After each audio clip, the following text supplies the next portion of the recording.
Lady detective ഭാഗം 1. സമയം അർദ്ധരാത്രി 12 മണി. നിരത്തുകളെല്ലാം വിജനമായിരുന്നു. നിലാവിൻ്റെ ഇരുണ്ട വെട്ടം മാത്രമേ അവിടെ ഉണ്ടായിരുന്നുള്ളൂ. പെട്ടെന്നാണ് ഒരു റേഞ്ച് റോവർ വെടിയുണ്ട കണക്കെ ആ പാലത്തിലേക്ക് കുതിച്ചു കയറിയത്. തൊട്ടുപിറകെ ശരവേഗത്തിൽ ഒരു ലോറിയും കുതിച്ചു പാഞ്ഞു വന്നു. പാലത്തിൽ കയറിയതും ലോറി ഡ്രൈവർ ഒരു തോക്കെടുത്ത് പുറത്തേക്ക് നീട്ടി. അയാളുടെ വിരൽ ട്രിഗറിൽ അമർന്നു. ഒരു നിമിഷം. റേഞ്ച് റോവറിൻ്റെ ടയർ തുളച്ചു വെടിയുണ്ട മുന്നോട്ട് കുതിച്ചു. നിയന്ത്രണം നഷ്ടപ്പെട്ട ആ വാഹനം ഒന്ന് വെട്ടിത്തിരിഞ്ഞു. പാലത്തിൻ്റെ കൈവരി തകർത്ത് അത് വെള്ളത്തിലേക്ക് കൂപ്പുകുത്തി. ലോറിയുടെ ഡ്രൈവിംഗ് സീറ്റിൽ നിന്നും ഒരാൾ ചാടി ഇറങ്ങി റേഞ്ച് റോവർ വീണ ഭാഗത്തേക്ക് നോക്കി. പുഴയിലേക്ക് നോക്കി അയാളുടെ ചുണ്ടിൽ ഒരു പുഞ്ചിരി മിന്നി. റേഞ്ച് റോവർ വീണ സ്ഥലത്ത് ജലം ഓളം വെട്ടിക്കൊണ്ടിരുന്നു. ലോറിക്കാരൻ മൊബൈൽ എടുത്തു. ആരുടെയോ നമ്പർ ഡയൽ ചെയ്തു. Sir, mission completed. Okay, cash നിന്റെ അക്കൗണ്ടിലെത്തും. ഫോൺ കട്ടായി. പുഞ്ചിരിയോടെ അയാൾ ലോറിയിൽ കയറി. ആ വാഹനം അയാളുമായി അകന്നുപോയി. പ്രഭാതം പൊട്ടിവിടർന്നു. പത്രക്കാരൻ ദാമു തൻ്റെ സൈക്കിളുമായി നടന്നു വന്നു. പാലത്തിലെത്തിയതും അവൻ വെറുതെ പുഴയിലേക്ക് നോക്കി. ആ കാഴ്ച കണ്ടതും അവൻ ഞെട്ടി. ഒരു നിലവിളി അവൻ്റെ തൊണ്ടക്കുഴിയിൽ കുരുങ്ങി. താഴെ പുഴക്കരയിൽ ഒരു മൃതദേഹം അടിഞ്ഞിരിക്കുന്നു. കുറച്ചു മാറി പുഴയിലൊരു റേഞ്ച് റോവർ പാതിയോളം പൂഴിയിൽ പൂണ്ട നിലയിൽ കിടക്കുന്നു. സ്വബോധം വീണ്ടെടുത്ത ദാമു പെട്ടെന്ന് തന്നെ ഫോൺ എടുത്ത് പോലീസിൽ വിവരമറിയിച്ചു. സമയം ഇഴഞ്ഞു നീങ്ങി. പോലീസുകാർ ബോഡി പരിശോധിച്ചു. ശേഷം കൂടെ വന്ന ആംബുലൻസിൽ കയറ്റി. മൃതദേഹവുമായി ആംബുലൻസ് തിരിച്ചുപോയി. ഇൻസ്പെക്ടർ അഖിൽ കോൺസ്റ്റബിൾസുമായി സംസാരിക്കുകയായിരുന്നു. ബോഡി ഐഡൻറ്റിഫൈ ചെയ്തോ? അഖിൽ ആരാഞ്ഞു. ഷർട്ടിൻ്റെ പോക്കറ്റിൽ നിന്നൊരു തിരിച്ചറിയൽ കാർഡ് കിട്ടിയിട്ടുണ്ട്. ആരാ ആൾ? John Mathew, MD of John group of companies. My God, John സാറാണോ? അഖിൽ ഒന്ന് ഞെട്ടി. പെട്ടെന്ന് തന്നെ അഖിൽ ഓടി തൻ്റെ ബൊലേറോയിൽ കയറി. ബൊലേറോ സിറ്റി ഹോസ്പിറ്റൽ ലക്ഷ്യമായി കുതിച്ചു. ഇതേ സമയം സിറ്റി ഹോസ്പിറ്റലിൽ ജോണിനെ പോസ്റ്റ്മോർട്ടത്തിന് ശേഷം മോർച്ചറിയിലേക്ക് മാറ്റി. ഡോക്ടർ ബന്ധുക്കളെ വിവരമറിയിച്ചിരുന്നു.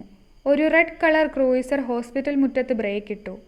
വാഹനത്തിൽ നിന്നിറങ്ങിയ ജോണിൻ്റെ ഭാര്യ മരിയയും മക്കളും നിലവിളിയോടെ ഹോസ്പിറ്റലിൻ്റെ അകത്തേക്ക് പാഞ്ഞു. അതേസമയം ഹോസ്പിറ്റൽ മുറ്റത്തേക്ക് അഖിലിൻ്റെ ബൊലേറോ ഇരച്ചു കയറി. ബ്രേക്കിട്ട വാഹനത്തിൽ നിന്നും ഇൻസ്പെക്ടർ അഖിൽ ചാടിയിറങ്ങി ഹോസ്പിറ്റലിൻ്റെ അകത്തേക്ക് പാഞ്ഞു.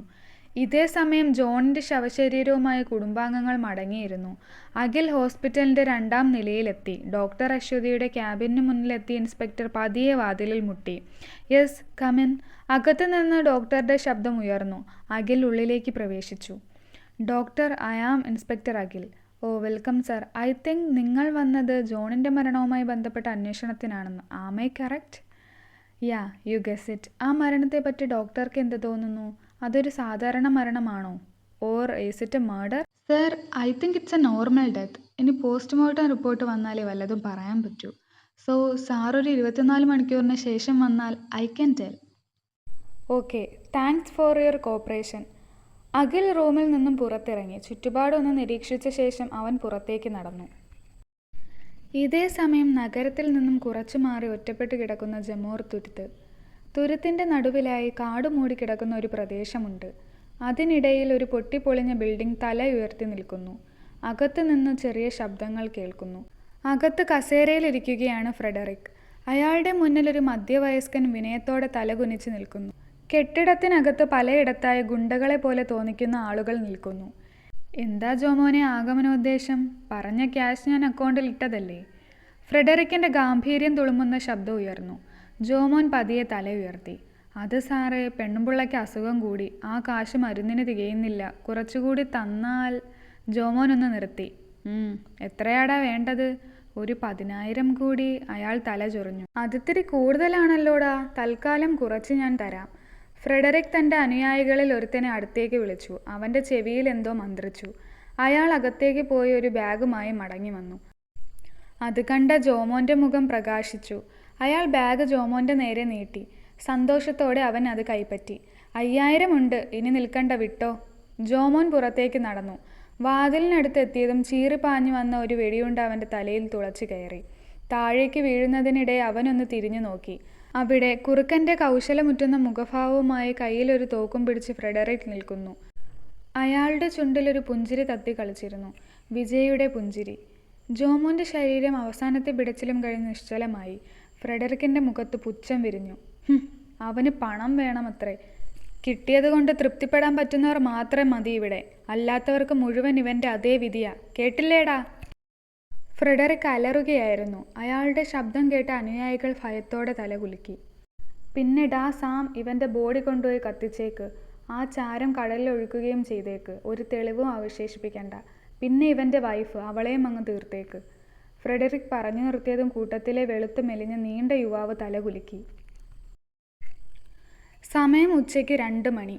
ഇൻസ്പെക്ടർ അഖിൽ ഡോക്ടർ അശ്വതിയുടെ ക്യാബിനിലായിരുന്നു. സോ ഡോക്ടർ, ഇതൊരു മർഡർ അല്ലെന്നാണ് പോസ്റ്റ്മോർട്ടം റിപ്പോർട്ട് പറയുന്നത് അല്ലേ? Sure inspector. റിപ്പോർട്ട് അനുസരിച്ച് വെള്ളത്തിൽ മുങ്ങി ശ്വാസം കഴിക്കാൻ ബുദ്ധിമുട്ട് അനുഭവിച്ചത് കൊണ്ടാണ് മരണം. വിധി, അല്ലാതെന്തു പറയാൻ. ഓക്കെ ഡോക്ടർ, പോസ്റ്റ്മോർട്ടം റിപ്പോർട്ടിൻ്റെ ഒരു കോപ്പി എനിക്ക് വേണം. തീർച്ചയായും.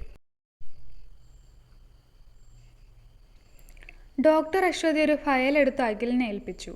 ഓക്കെ ബൈ, ചിലപ്പോൾ നമ്മൾ വീണ്ടും കാണേണ്ടി വരും. അഖിൽ പുറത്തേക്ക് നടന്നു. അശ്വതി ആ കാഴ്ച നോക്കി നിന്നു. അവളുടെ ചുണ്ടിലും നിഗൂഢമായ ഒരു പുഞ്ചിരി വിടർന്നു. ഇൻസ്പെക്ടർ അഖിൽ ആകെ ടെൻഷനിലായിരുന്നു. ജോണിൻ്റെ മരണത്തിൽ എന്തൊക്കെയോ ദുരൂഹതകളുണ്ടെന്ന് അവന് ഉറപ്പായിരുന്നു. പക്ഷേ തെളിവുകളില്ല. പോസ്റ്റ്മോർട്ടം റിപ്പോർട്ടിൽ വരെ സാധാരണ മരണമാണ്.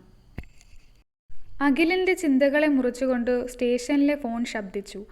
അഖിൽ റിസീവർ എടുത്തു ചെവിയിൽ വെച്ചു. ഹലോ പോലീസ് സ്റ്റേഷൻ, ആ ഇൻസ്പെക്ടർ അഖിൽ ഉണ്ടോ അവിടെ? ഒരു പരിപരുത്ത ശബ്ദം ഒഴുകിയെത്തി. Yes, inspector Akhil speaking. Who is this? ഡാ ഇംഗ്ലീഷിൽ പറഞ്ഞു. പേടിപ്പിക്കുകയാണോടാ?